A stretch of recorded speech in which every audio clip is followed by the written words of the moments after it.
Bon, on va commencer par se présenter. Alexandra? Voilà. Merci pour la galanterie. Alexandra Chiaramonti, du coup, je suis General Manager pour l'Europe du Sud chez GoCardless. Bonjour à tous, je m'appelle Stéphane Butigier, je travaille pour Libéo et en 2 mots, on accélère la gestion et le paiement des factures fournisseurs dans un contexte B2B. Vladimir Darcourt, je suis CPO chez MangoPay. On est une solution de paiement pour les plateformes marketplace, crowdfunding et différentes fintech. Et moi, Olivier Jameau, donc je vais modérer cette table, cette grande table. Je suis chez Capgemini en charge de l'innovation et de la relation avec les fintech. Alexandra, une première question pour toi. Le service aux professionnels se développe de plus en plus. Est-ce que tu peux nous donner des exemples sur ce que vous développez aujourd'hui sur les pros et ce que vous y apportez? Oui, bien sûr. J'en profite pour expliquer quand même ce que fait GoCardless rapidement. On est spécialiste de paiement compte à compte et notamment on sert beaucoup ce qui est paiement récurrent et on travaille avec pas mal de monde, notamment MangoPay par exemple.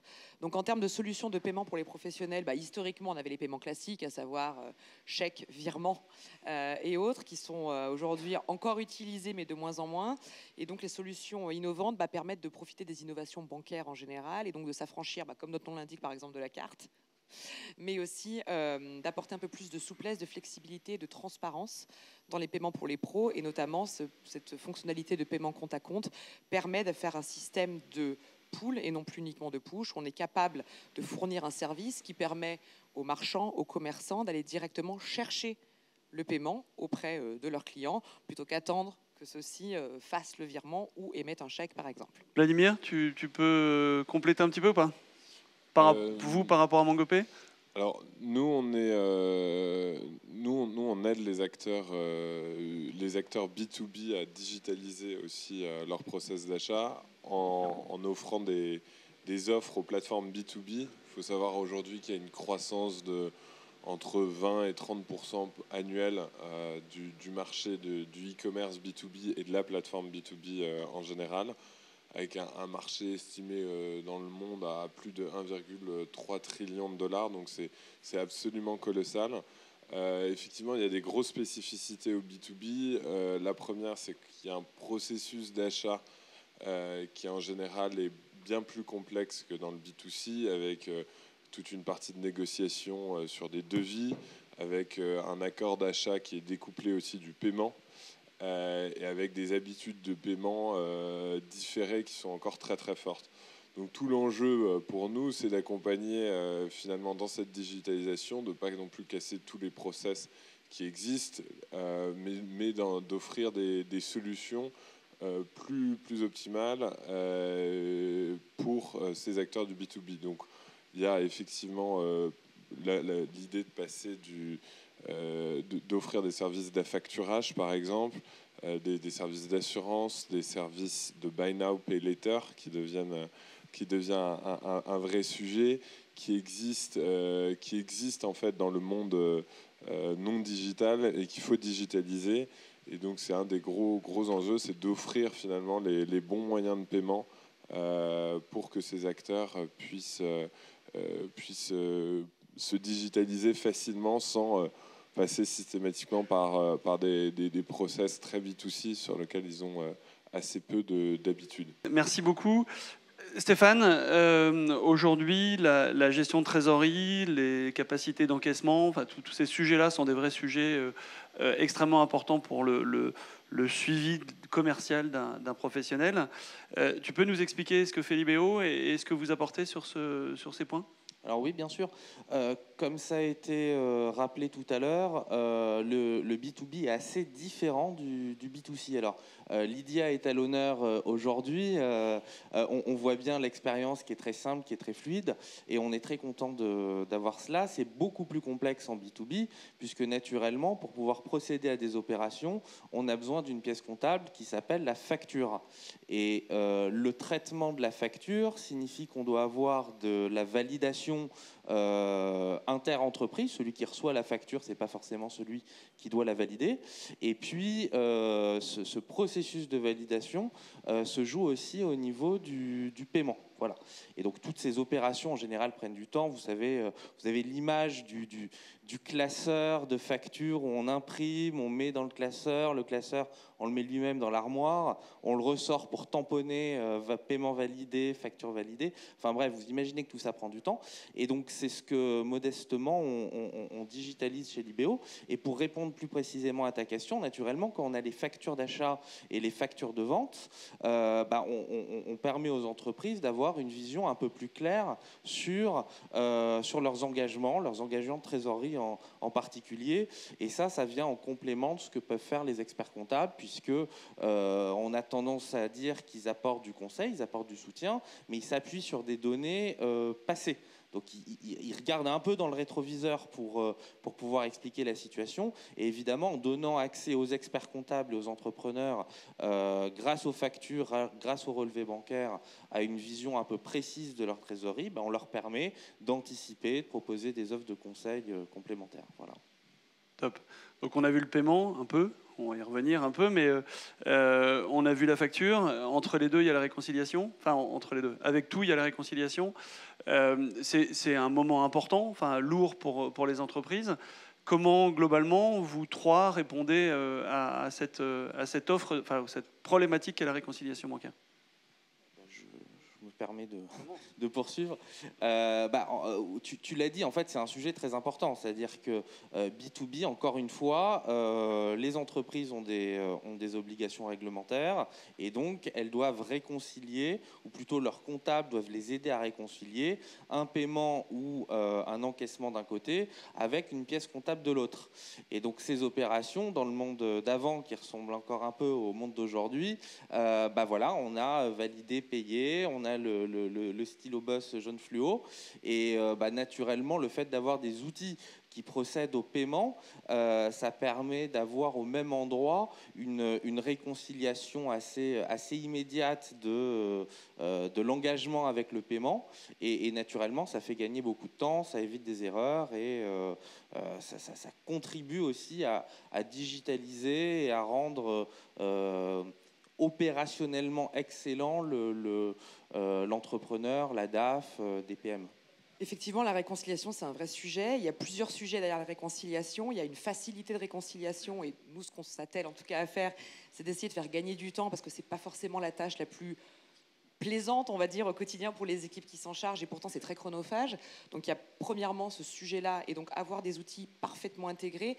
Et aujourd'hui clé, donc aujourd'hui le sujet et le thème c'est l'innovation. Il y a une multiplicité d'outils aujourd'hui, donc il est hyper important d'apporter de la visibilité, de la facilité d'utilisation, mais aussi une intégration, parce qu'aujourd'hui, une entreprise, notamment dans le domaine du B2B, va utiliser une multiplicité d'outils pour tout ce qui a trait au paiement, mais aussi pour la facturation également.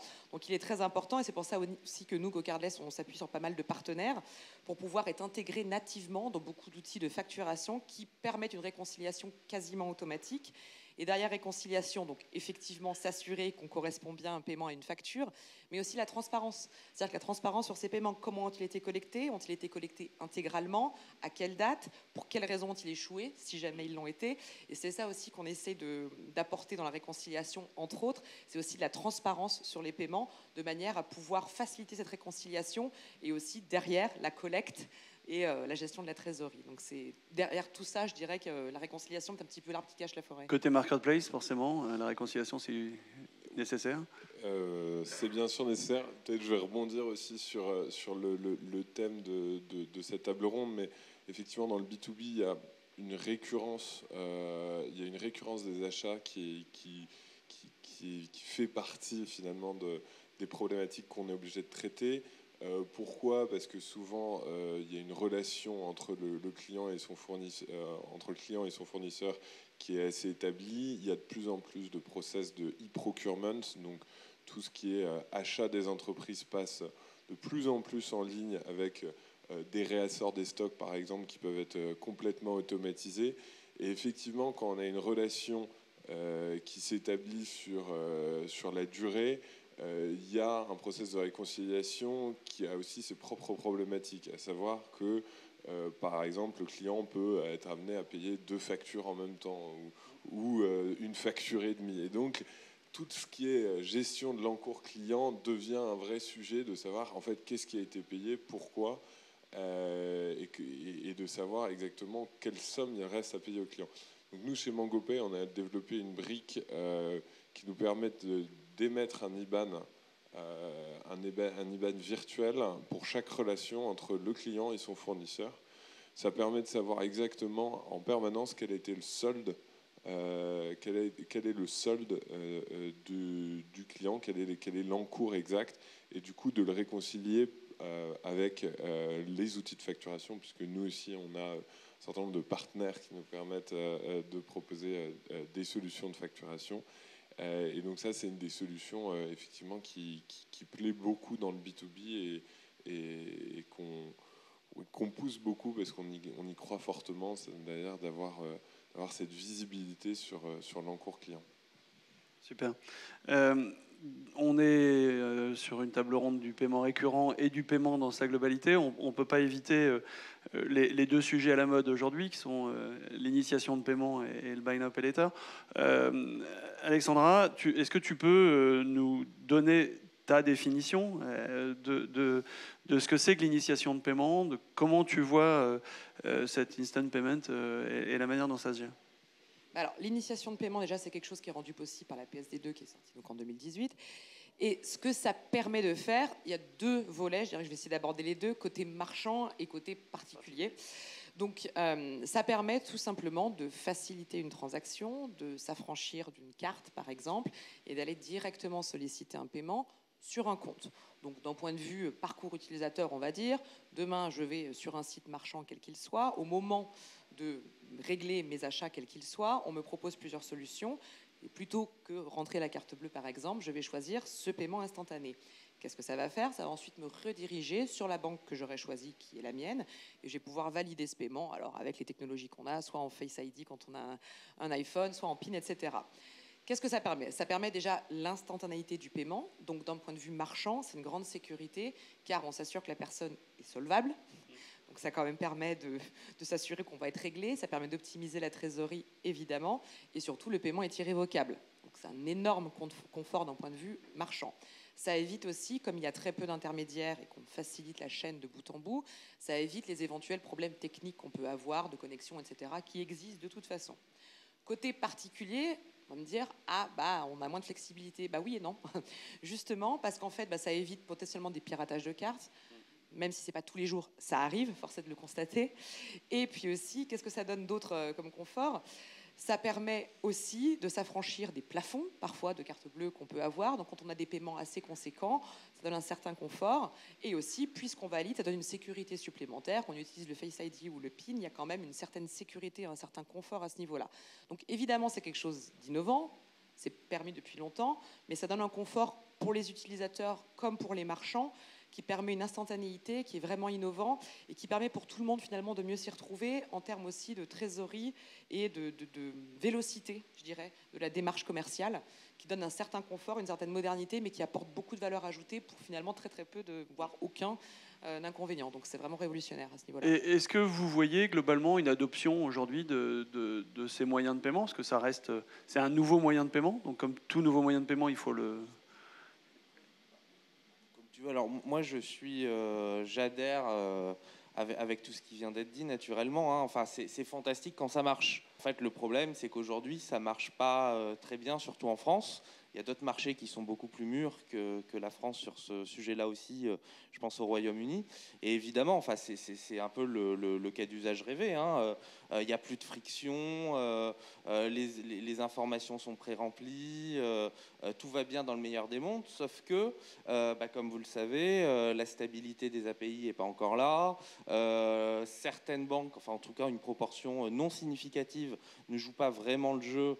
Voilà, donc nous chez Libéo, on est extrêmement attentif au sujet, on met en place aussi ces outils-là, mais notre priorité aussi, c'est de maintenir une expérience utilisateur la plus fluide possible, et force est de se constater que l'instant paiement en France aujourd'hui, à l'heure où on se parle, garantit pas ces éléments. Alors, il y a effectivement deux choses. Il y a l'instant payment qui existe depuis un petit peu plus longtemps et qui a été développé sur le réseau SEPA. Nous, on a été un des premiers PSP à le fournir, ce qui fait qu'on arrive à payer en moins de 10 secondes tous les vendeurs de nos places de marché.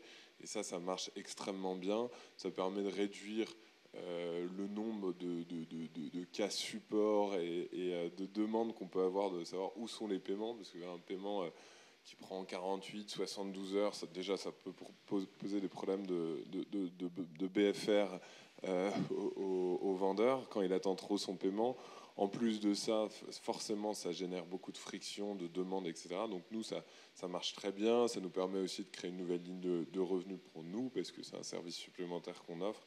Et je pense que vous facturez aujourd'hui qu'aujourd'hui on facture. C'est de l'ordre de quelques centimes d'euros, mais c'est quelque chose effectivement qu'on facture. Donc ça, moi, j'y crois fortement. C'est plus de sécurité, plus de transparence, moins de tâches opérationnelles pour nos équipes et pour les équipes de nos clients, et une réconciliation qui est plus simple. Le deuxième sujet, c'est celui de l'initiation de paiement, et c'est finalement la capacité d'un individu, d'une entreprise à ouvrir son compte en banque directement à un site internet, finalement, à un e-commerce pour faire son paiement. Ça, effectivement, en France, on a une empreinte carte qui est très très très forte comparée au reste, qui est très culturelle, qui s'explique aussi parce que les cartes offrent beaucoup d'avantages en termes de fraude, en termes d'assurance, en termes aussi de cashback, de programmes de fidélité, etc. Donc il va y avoir un enjeu quand même des solutions, je pense, d'initiation de paiement pour créer de l'adoption, de créer des services autour de leur technologie. Et je pense que ceux qui l'ont très bien compris, c'est des acteurs comme PayPal, comme Klarna, qui offrent notamment du Buy Now, Pay Later, et qui offre du coup c'est finalement la fonctionnalité surtout très B2C qui permet à quelqu'un d'acheter quelque chose en ligne, de le recevoir, de le tester, et puis ensuite, s'il valide sa commande, d'être débité. Ça a très très bien fonctionné, notamment avec Zalando, qui a été un des premiers à le faire. Et ça, je pense qu'il y aura une vraie adoption du marché français sur ce genre de moyens de paiement. Mais pour ça, effectivement, il faut que les banques jouent le jeu et que les API soient stables.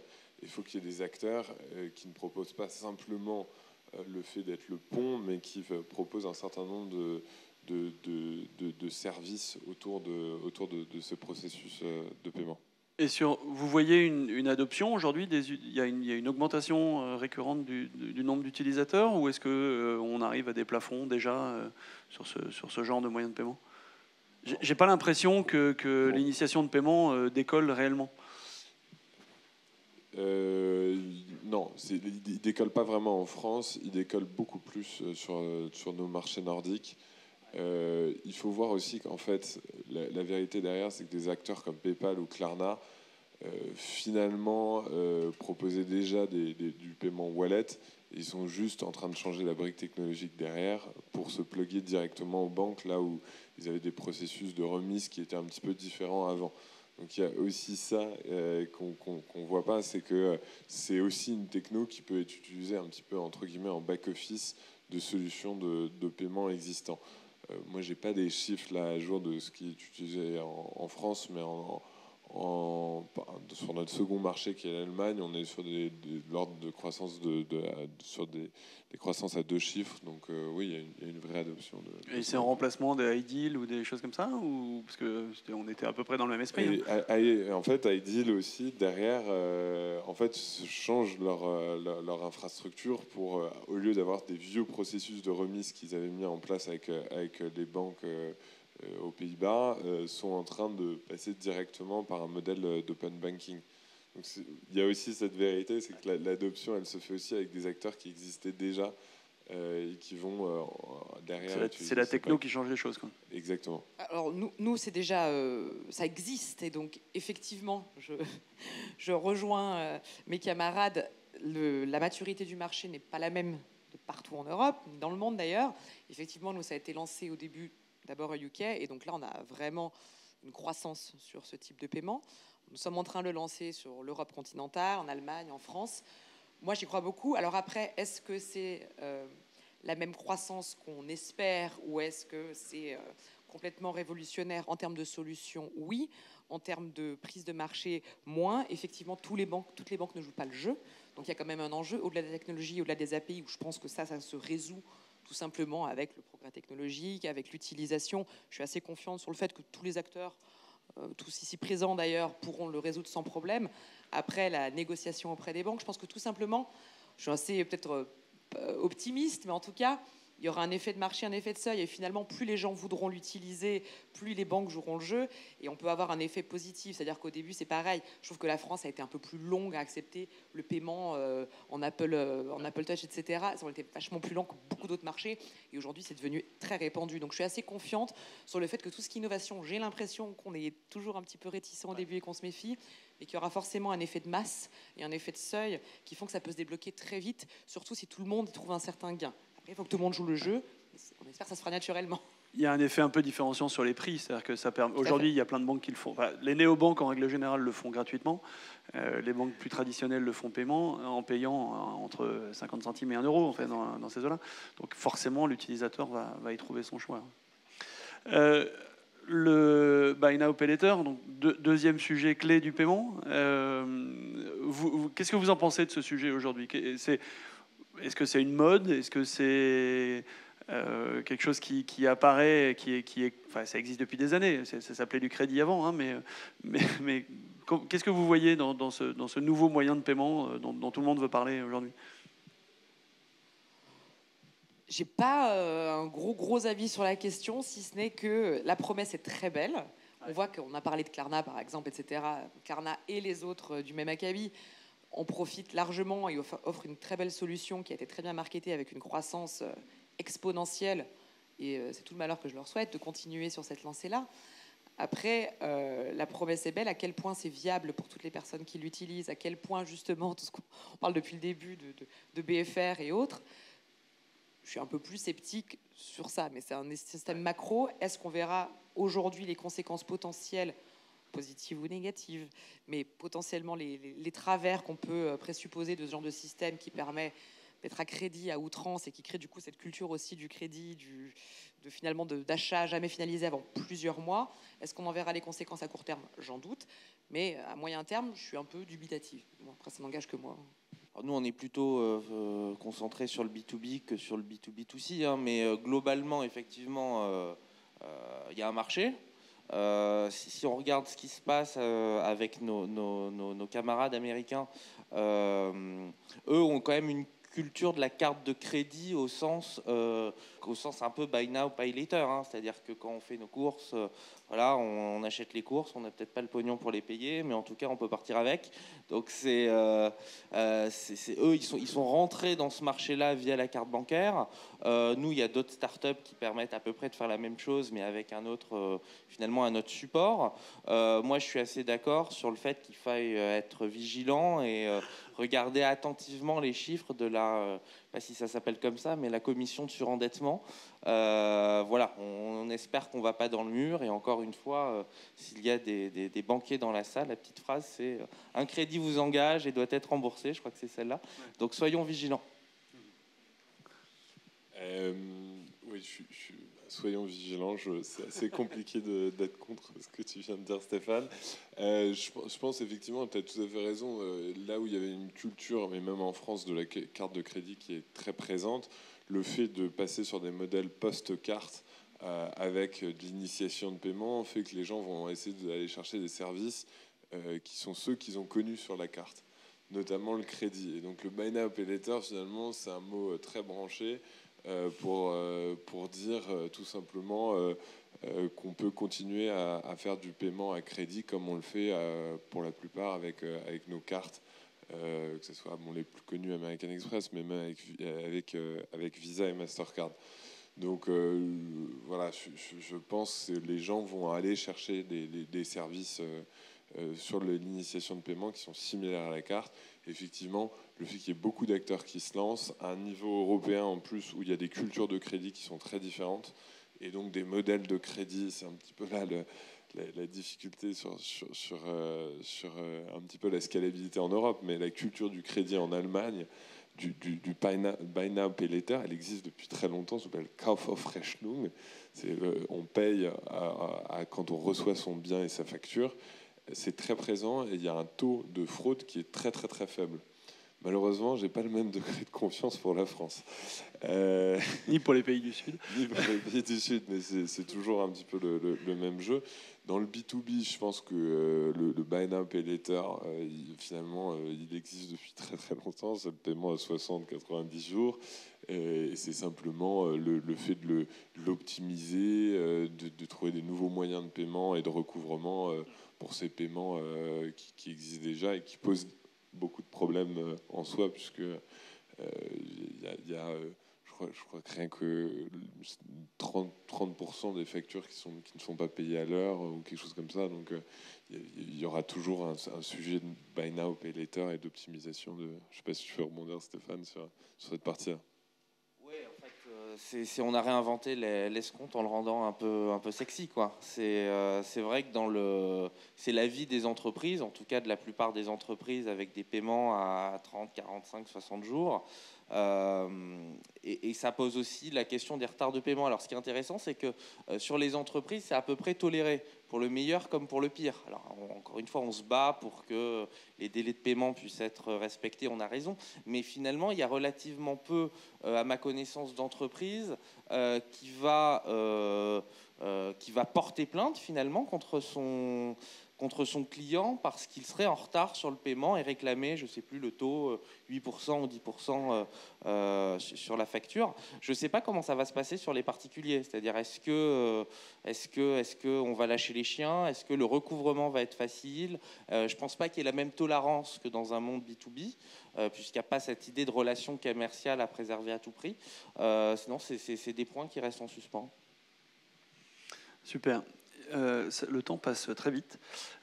J'avais une petite question sur ce qu'on appelle aujourd'hui le paiement transparent, l'embedded payment. Dans le paiement récurrent, c'est une notion importante, les tokens qu'on peut prendre sur les cartes bancaires et autres. D'ailleurs, je vous invite à télécharger le World Payment Report de Capgemini qui parle beaucoup de ces sujets-là. Comment, pour vous, ces nouveaux services autour du paiement changent la relation client ? Qu'est-ce que pour vous ça apporte concrètement ? La transparence en général, enfin pareil, hein, faut distinguer B2B et B2C où forcément c'est pas les mêmes enjeux ni les mêmes attentes. Mais quand on parle de transparence aussi, c'est cette connectivité entre différents comptes, par exemple, qui sont les nouvelles fonctionnalités de paiement. Ça permet une plus grande transparence aussi sur toutes les raisons qui font qu'un paiement se passe bien. Donc déjà, il y a une meilleure connaissance client quand on travaille dans l'univers du paiement B2B, comme c'est le cas de beaucoup d'entre nous. On rentre aussi dans des activités régulées et on se doit de faire des vérifications aussi sur les personnes avec lesquelles on travaille. Donc le fait que derrière ces personnes-là aussi bénéficient d'un service qui permette eux également d'avoir de la transparence sur leurs clients, ça permet d'apporter de la transparence sur toute la chaîne finalement de valeur. Et donc ça c'est clé. Là on parle d'un paiement qui se passe bien, mais l'autre chose importante de tous ces outils comme les nôtres, mais comme d'autres aussi, qui permettent la transparence, ça permet aussi de mieux comprendre quand un paiement ne se passe pas bien. Donc quand il échoue, quand on a des problèmes de recouvrement, de comprendre les raisons qui ont fait qu'un paiement puisse échouer et qui permettent donc d'agir sur ces paiements échoués. Et ça, c'est des services, on parlait tout à l'heure de l'innovation des paiements qui permet aussi d'apporter de nouveaux services. C'est important aussi, toutes ces innovations, qu'elles apportent des services supplémentaires. Le service supplémentaire, ça peut être ça, cette transparence, cette connaissance du client et donc la capacité à recouvrer des paiements de manière beaucoup plus efficace. Donc, je fais une réponse large, mais je pense que la transparence, ça passe aussi par ça, par beaucoup de choses, par une meilleure connaissance client et par une meilleure compréhension de ces paiements et de leurs raisons de réussite et d'échec, pour pouvoir optimiser ensuite son BFR, qui est quand même le nerf de la guerre de toutes les entreprises normalement. Pour nous, effectivement, comme tu le dis, plus de services, ça veut dire aussi plus de revenus autour du paiement. Je ne citerai pas le nom de ce cabinet de conseil concurrent à Capgemini, mais qui disait que, en gros, dans les années 80, on était entre une fourchette entre 5 à 7% des dépenses des entreprises sur leur partie services et software étaient dans le paiement. Aujourd'hui, certaines entreprises vont dépenser jusqu'à 40% au sens large du paiement, c'est-à-dire avec tous les services qui vont autour, d'intermédiation, anti-fraude, anti-blanchiment d'argent, etc.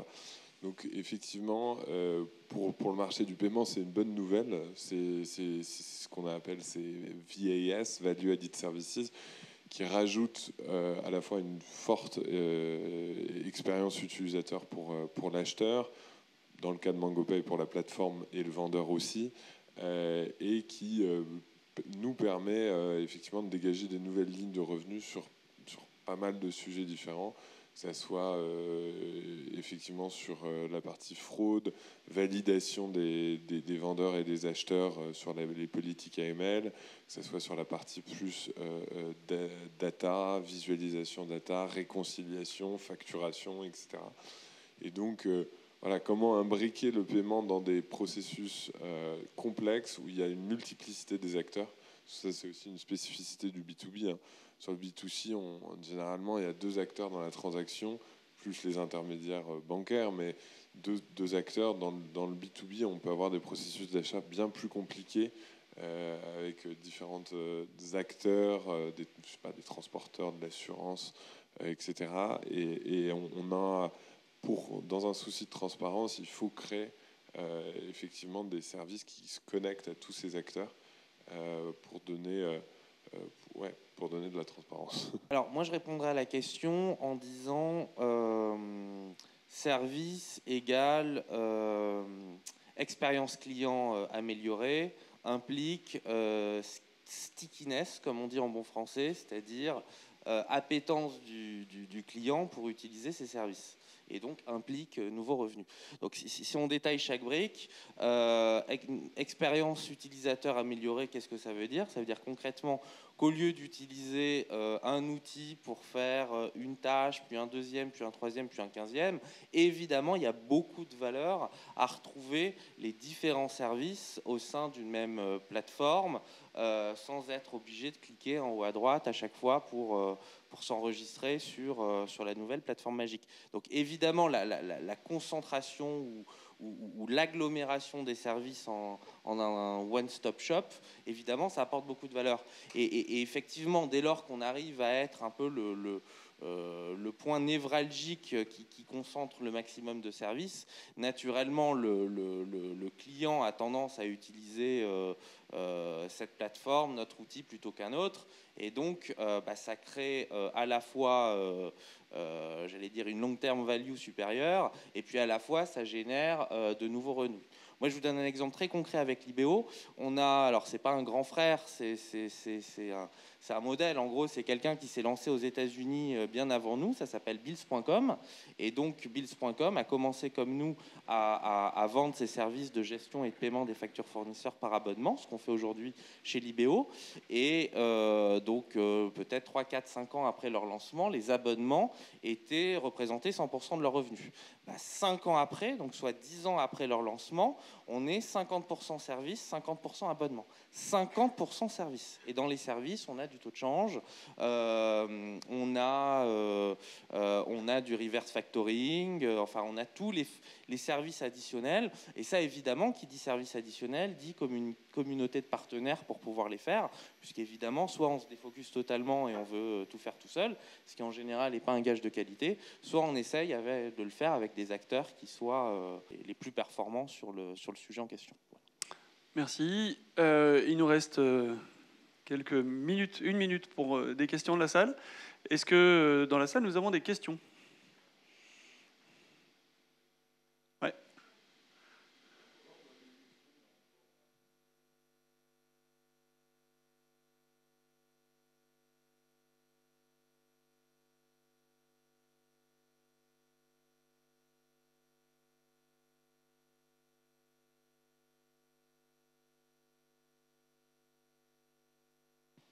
Ça, j'avais vu qu'il y avait Budget Insight dans les sponsors, et ils ont fait une lettre l'autre jour, je crois, à la Banque de France.